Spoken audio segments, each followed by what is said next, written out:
January 7th, 1945. American fighter ace Thomas McGuire takes off from Dulag Airfield on Leyte, leading a group of 4 P-38s on a fighter sweep over northern Negros Island in the central Philippines.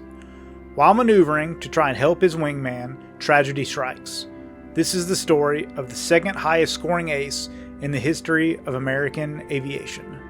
McGuire was born on August 1st, 1920 in Ridgewood, New Jersey. He moved to Sebring, Florida in the late 1920s, graduating from Sebring High School in 1938. After graduating, he enrolled at the Georgia Institute of Technology, joining the ROTC Cadet Corps and studied aeronautical engineering. He left after his third year to enter the U.S. Army Corps Aviation Cadet Program at MacDill Field, Florida, on July 12, 1941. He reported to flying school in Texas as an aviation cadet soon after. He received further training in San Antonio, receiving his pilot wings and being commissioned a second lieutenant at Kelly Field, Texas on February 2, 1942. His first combat assignment would come in June 1942, patrolling the skies over the Aleutian Islands in a Bell P-38 Airacobra until October before returning to Harding Field, Louisiana. Although scoring no victories during these 4 months, these flight hours helped him hone his skills that would later make him one of the most feared aces in the United States Army Air Corps. In December, he would marry his fiancé, Marilynn "Pudgy" Giesler, before being transferred to Hamilton Field, California, to begin training in the Lockheed P-38 Lighting. On August 18, 1943, after being sent to New Guinea in the Southwest Pacific, McGuire was part of a group flying cover for bombers striking at Wewak, New Guinea. While providing cover for the bombers, his fighter formation was attacked by Japanese aircraft. During the firefight, he downed 2 Ki-43 Oscars and 1 Ki-61 Tony. The following day, he downed 2 more Oscars, establishing himself as a fighter ace.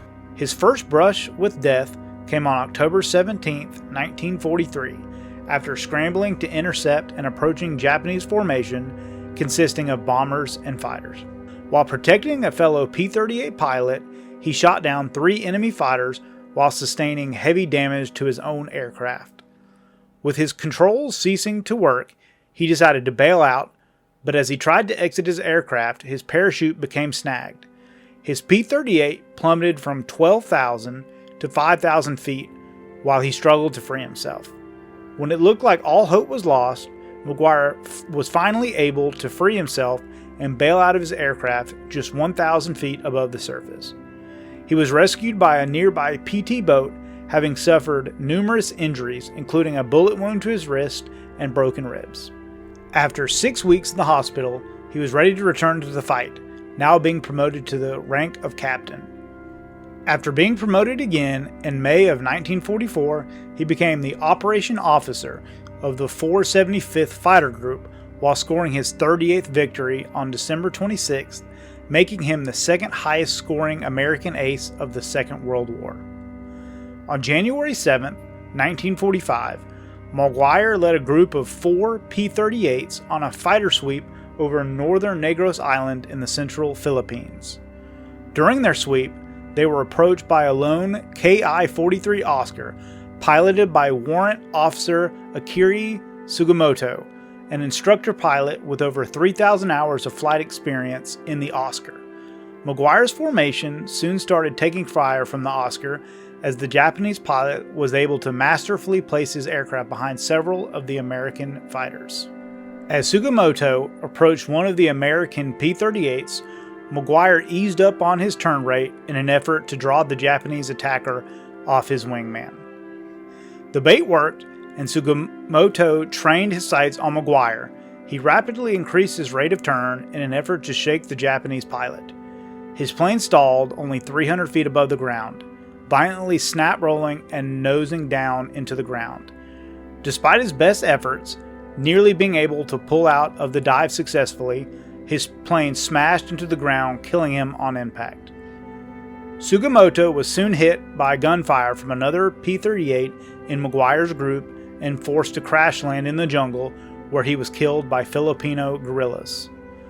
The Filipino guerrillas, who had witnessed McGuire's crash, rushed to the scene and secured his body so it would not be captured by Japanese forces.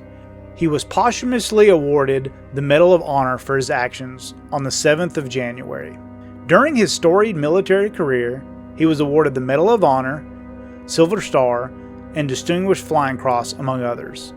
In 1949, his remains were recovered by the U.S. Army and returned to the United States, where he was buried in Arlington National Cemetery with full military honors. If you enjoyed this video, please make sure to like and subscribe for more incredible stories of military history. Also, let me know in the comments who you believe to be the greatest U.S. fighter ace in history. Thanks for watching.